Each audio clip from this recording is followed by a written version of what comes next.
श्रीमद् भगवद गीता के पास आपके हर प्रश्न का उत्तर है। चाहे आपकी कोई भी परेशानी हो, कोई भी इच्छा हो, श्रीमद् भगवद गीता आपके हर प्रश्न का उत्तर देती है, आपकी हर समस्या का हल देती है। चाहे वो परेशानी आपके मन की हो या धन की हो या आपके शरीर की हो या आपके रिश्तों की हो, आपको अपनी हर समस्या का उत्तर श्रीमद् भगवद गीता में जरूर मिलेगा। आज हम उसी श्रीमद् भगवद गीता के ऐसे 11 अनमोल उपदेश आपको बताएंगे जो आपकी पूरी जिंदगी बदल देंगे। बस आप इन बातों को वीडियो के अंत तक ध्यान से सुनिए। जो भी व्यक्ति इस वीडियो को अंत तक सुनेगा उसे अपनी जिंदगी, उसे अपनी हर परेशानी का हल अवश्य मिलेगा। उसे अपनी जिंदगी में जो कुछ भी चाहिए वो उसे जरूर मिलेगा। श्रीमद् भगवद गीता का सबसे पहला उपदेश यही है कि कोई अगर आपका अपना है या कोई आपसे बड़ा है तो उसका अपने प्रति गलत व्यवहार कभी भी सहन नहीं करना चाहिए। ये गीता का उपदेश हमारी जिंदगी से भी जुड़ा है। हम भी अपने मन की अधिकतर तकलीफों को ये सोचकर जिंदगी भर सहते रहते हैं कि ये तो मेरा अपना है, ये तो मेरा बड़ा है, इसको हम कैसे कुछ कह सकते हैं। हम अगर नहीं सहेंगे, कुछ कह देंगे तो हमारे रिश्ते ही खराब हो जाएंगे, हमारे रिश्ते ही समाप्त हो जाएंगे। पर सोचने की बात यह है कि उस व्यक्ति को आप अपना कैसे मान सकते हैं जो आपकी तकलीफों की वजह हो। अपना तो वो होता है जो हमारी तकलीफों को दूर कर दे। तो गीता का ये उपदेश है कि किसी को भी अपना फायदा मत उठाने दो, किसी को भी खुद पर जुल्म मत करने दो, क्योंकि आप जितना सहेंगे लोग आपको उतना सहने के लिए और मजबूर करेंगे। गीता का पहला अध्याय जिसका नाम अर्जुन विषाद योग और दूसरा अध्याय जिसका नाम सांख्य योग है, उसके आरंभ में अर्जुन ने श्री कृष्ण के आगे अपना दुख प्रकट किया है कि हे केशव, मैं कौरवों से कैसे युद्ध कर सकता हूँ। ये सब तो मेरे अपने ही हैं। मैं कैसे भीष्म पितामह और द्रोणाचार्य से युद्ध करूंगा, क्योंकि वो दोनों मेरे पूजनीय हैं। इसलिए इन गुरुजनों को मारने से तो अच्छा है मैं भिक्षा के अन्न को खाकर अपने जीवन का गुजारा करूं। और जिन कौरवों से मैं युद्ध करने जा रहा हूं वो सब धृतराष्ट्र के पुत्र मेरे भाई ही हैं, मेरे अपने ही हैं। इन सबको मारने से अच्छा है कि मैं सन्यासी बन जाऊं। तो श्री कृष्ण ने अर्जुन से कहा कि यहाँ कौन अपना है और कौन पराया है। जो अधर्म करता है उसके साथ युद्ध करना तुझे मोक्ष और मुक्ति देगा। तू अपने इस मन के मोह को त्याग दे, नहीं तो सारा जग तेरी निंदा ही करेगा, तुझे डरपोक कहेगा। बात अपने पराये की नहीं है, बात धर्म और अधर्म की है, बात सही और गलत की है। अगर तू गलत को सहेगा, उसका अंत नहीं करेगा, तो गलत करने वाले को और बल मिलेगा, वो और भी गलत करेगा। इसीलिए मन के मोह को त्याग करके तू युद्ध कर। महाभारत की एक और कहानी भी है। जब अर्जुन के पुत्र अभिमन्यु की युद्ध में मृत्यु हो जाती है तब अर्जुन बहुत दुखी होता है, रोने लगता है। वो श्री कृष्ण से कहने लगा कि मेरा पुत्र अभिमन्यु मर गया है, मैं ये दुख बिल्कुल भी सहन नहीं कर सकता, मैं भी अपने आप को समाप्त कर लूंगा। फिर भगवान श्री कृष्ण उसे आत्माओं के लोक में लेके गए, जहाँ अभिमन्यु आनंद से बैठा हुआ था, क्योंकि उसने क्षत्रियोचित व्यवहार किया, इसलिए उसे उत्तम पद की प्राप्ति हुई। जब अर्जुन अभिमन्यु के पास रोते रोते पहुंचा, अपने पुत्र को देखकर अर्जुन बहुत प्रसन्न हुआ। उसे गले से लगाकर कहने लगा कि हे पुत्र, तेरे बिना तो मैं जी ही नहीं सकता, मैंने तो अपने जीवन की आशा का ही त्याग कर दिया है। तो अभिमन्यु कहने लगा कि आप कौन हैं? अर्जुन बोला, मैं तेरा पिता हूँ, तू मेरा पुत्र है अभिमन्यु। तो अभिमन्यु कहने लगा कि कौन पिता कौन पुत्र, मेरे हजारों जन्म हुए हैं, किसी जन्म में आप मेरे पिता बनते हैं और किसी जन्म में मैं आपका पिता बनता हूँ। आत्मा का न कोई माता होता है न कोई पिता होता है। जब अर्जुन ने देखा कि मेरा पुत्र मुझे पहचान भी नहीं रहा तो उसका सारा मोह खत्म हो गया। इसलिए गीता के इस उपदेश को ठीक से समझ लो कि यहाँ कोई अपना पराया नहीं है। जो बुरे वक्त में, तकलीफ के वक्त में हमारा साथ दे, सिर्फ वही हमारा अपना है, बाकी सब पराये हैं। गीता का दूसरा उपदेश ये है कि जो चला गया है कभी उसका दुख मत करो, और जो आने वाला है उसकी बिल्कुल भी चिंता मत करो। जब महाभारत का युद्ध चल रहा था तब अर्जुन ने श्री कृष्ण से कहा कि अगर यह युद्ध हुआ तो करोड़ों लोग मारे जाएंगे। जो सैनिक और योद्धा इस युद्ध में मारे जाएंगे उनकी स्त्रियों का क्या होगा, समाज कैसे आगे बढ़ेगा। और भी बहुत सी बातें अर्जुन ने विस्तार से कही हैं। तो भगवान श्री कृष्ण ने कहा, अशोच्यानन्व शोचस्त्वम प्रज्ञावादांश भाषसे गतासून अगतासूश्च नानु शोचंती पंडिताः।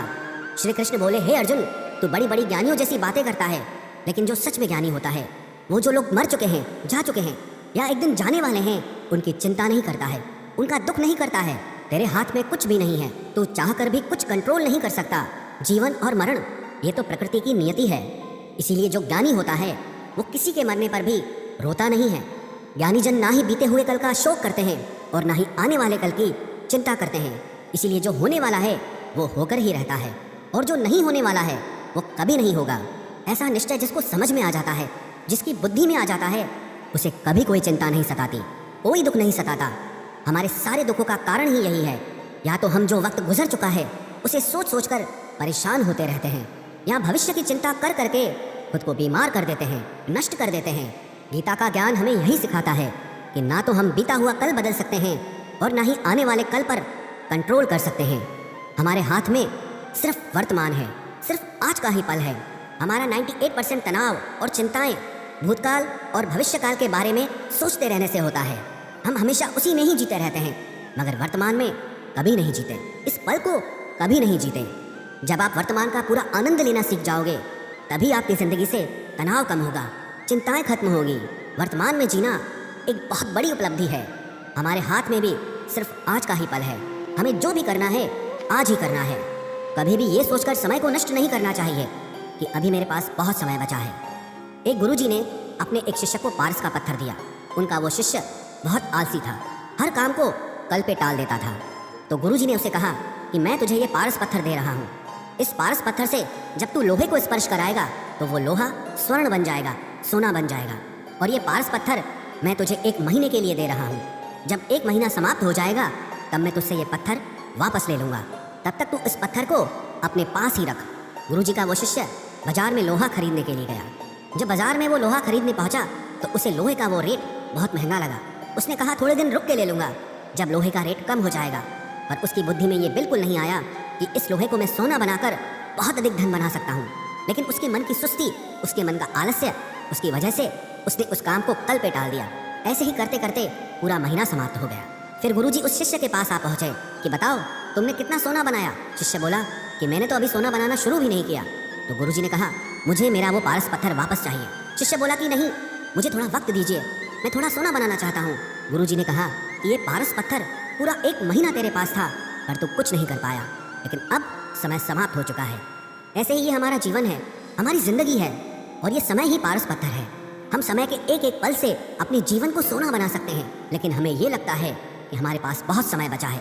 एक दिन जिंदगी को जी लेंगे, एक दिन जिंदगी में खुश हो जाएंगे, लेकिन वो दिन कभी नहीं आता और हम जिंदगी भर भागते रहते हैं, चिंता करते रहते हैं, दुखी होते रहते हैं, लेकिन जिंदगी को जीना, खुश रहना हम भूल जाते हैं। इसलिए गीता का ज्ञान हमें ये सिखाता है कि आप आज में जीना सीखो, इस पल में जीना सीखो। गीता का तीसरा उपदेश यह है कि मौत से डरना बिल्कुल व्यर्थ है। श्री कृष्ण ने गीता में कहा है कि ये संसार मृत्यु लोक है। जिसका भी जन्म हुआ है वो एक दिन जरूर मर जाएगा।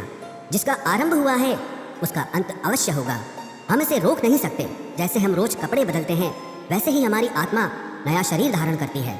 मृत्यु सिर्फ इस जीवन का एक नया आरंभ है, इस जीवन का अंत नहीं है। आत्मा कभी नहीं मर सकती और ना ही उसे कोई मार सकता है। लेकिन मौत का डर मनुष्य को सबसे ज्यादा लगा रहता है। मौत का दुख भी इंसान को सबसे ज्यादा होता है। एक पेड़ में 2 पक्षियों का जोड़ा रहता था। उन दोनों को एक दूसरे से बहुत प्रेम था। उन्होंने साथ जीने मरने की कस्में खाई थी। एक दिन वहाँ एक शिकारी आया और उसने एक तीर चलाकर वहाँ पेड़ पर बैठे मादा पक्षी को मार दिया। तो वो अकेला नर पक्षी रोने लगा कि मैं तुम्हारे बिना कैसे जी पाऊंगा, तुम्हारी जगह मेरी मृत्यु आ जाती, मेरा जीवन तुमको मिल जाता। वो रो रो के बहुत विलाप करने लगा। इतने में ही उस शिकारी ने दूसरा तीर चलाया और उस नर पक्षी को भी मार दिया। वास्तविकता में ये कहानी हमारी ही है। हम भी रोते रहते हैं जब कोई मरता है तो, लेकिन हमें ये नहीं पता कि एक न एक दिन हमारा भी जीवन समाप्त हो जाएगा। हम भी उसी मृत्यु के पेड़ पे ही बैठे हैं, लेकिन शरीर का मिटना हमारा अंत नहीं है। श्री कृष्ण ने अर्जुन से कहा कि हे अर्जुन, तेरे और मेरे अनंत जन्म हुए हैं, तुझे कुछ भी याद नहीं है, लेकिन मुझे सब याद है। जो व्यक्ति इस सत्य को समझ ले कि मैं यहाँ इस संसार में कुछ समय के लिए आया हूँ, उसकी जिंदगी के सारे झगड़े, सारे दुख, सारी चिंताएं ही समाप्त हो जाएंगी। जब इस संसार से जाना ही है तो दुख किस बात का। पहले के जमाने में साधु महात्मा लोग पैदल यात्रा करते थे। यात्रा करते करते वो एक नगर में पहुंचे। वो महात्मा बहुत थक चुके थे। उस नगर में उन्होंने एक महल देखा और उन्होंने उस महल में जाकर विश्राम करने का सोचा और वो महल में जाकर सो गए। जब उस महल में वहाँ का राजा पहुँचा तो अपने पलंग पर उस महात्मा को सोता देखकर बहुत हैरान हो गया।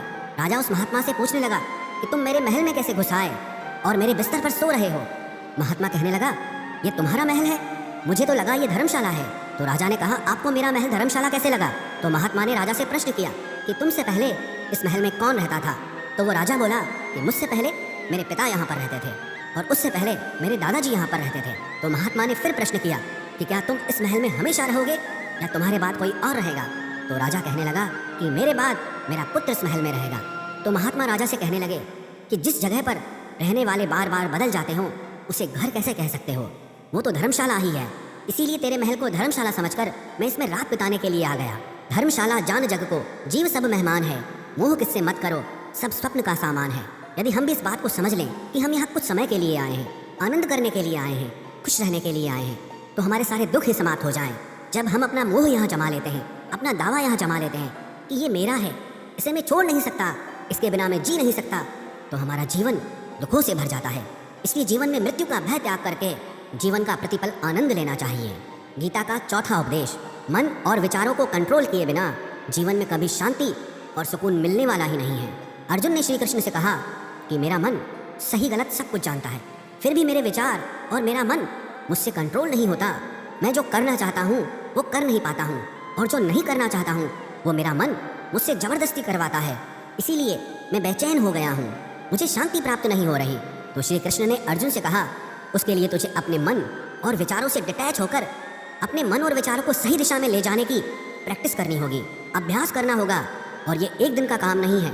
जब तक तू अपने मन और विचारों की गुलामी का त्याग नहीं करता, तब तक तुझे जीवन में कभी शांति नहीं मिलेगी। एक राजा था, वो बहुत बेचैन और परेशान रहता था।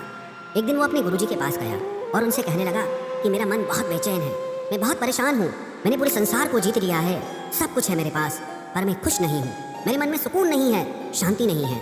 तो गुरुजी ने राजा से कहा कि तुम्हारे नगर में अगर कोई ऐसा व्यक्ति है जिसने सुकून को प्राप्त कर लिया है, शांति को प्राप्त कर लिया है, तुम उसका एक बार कुर्ता पहन लो तो तुम्हारे जीवन में भी शांति आ जाएगी।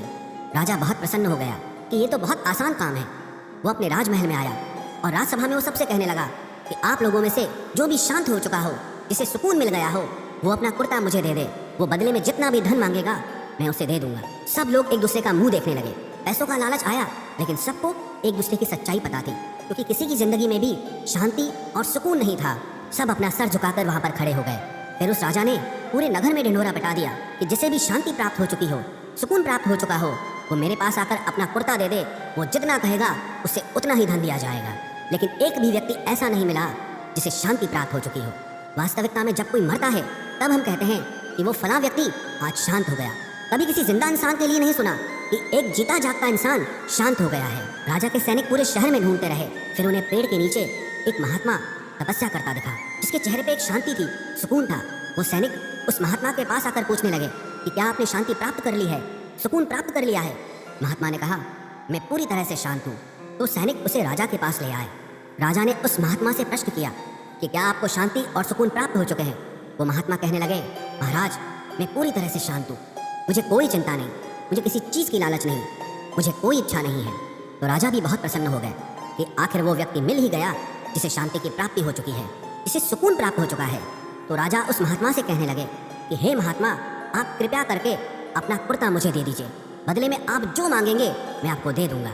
वो महात्मा कहने लगे कि महाराज सुकून और शांति तो मुझे मिल चुके हैं, लेकिन क्या करूं, मेरे पास कुर्ता ही नहीं है पहनने के लिए जो मैं आपको दे सकूं। जब राजा ने उस महात्मा की ये बात सुनी कि इस महात्मा के पास कुर्ता भी नहीं है पहनने के लिए, उसके बाद भी ये महात्मा एकदम शांत है, इसके जीवन में सुकून है।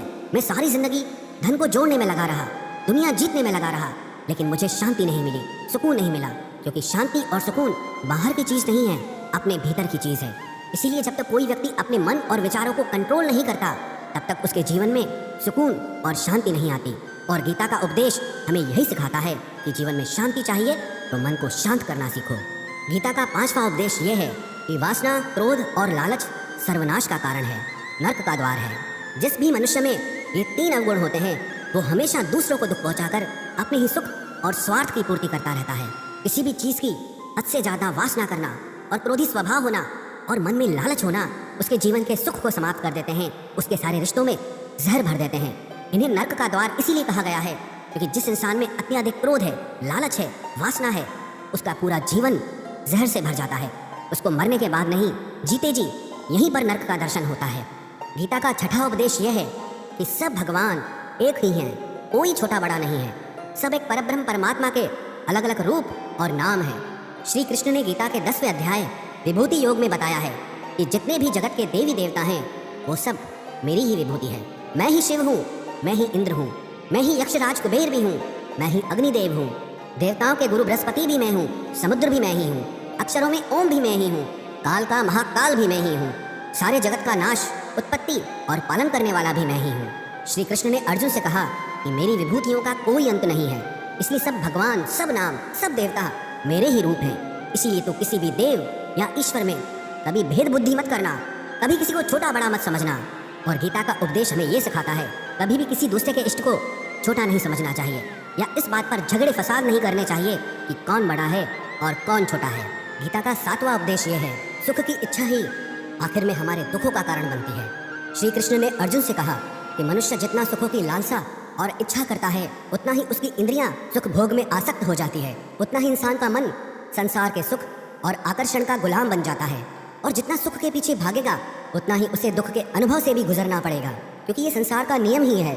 जो चीज़ें शुरू में मन को बहुत आकर्षित करती हैं, बाद में बहुत दुख देती हैं, और जो चीज़ें शुरू में मुश्किल लगती हैं, कठिन लगती हैं, बाद में हमें बहुत काम आती हैं।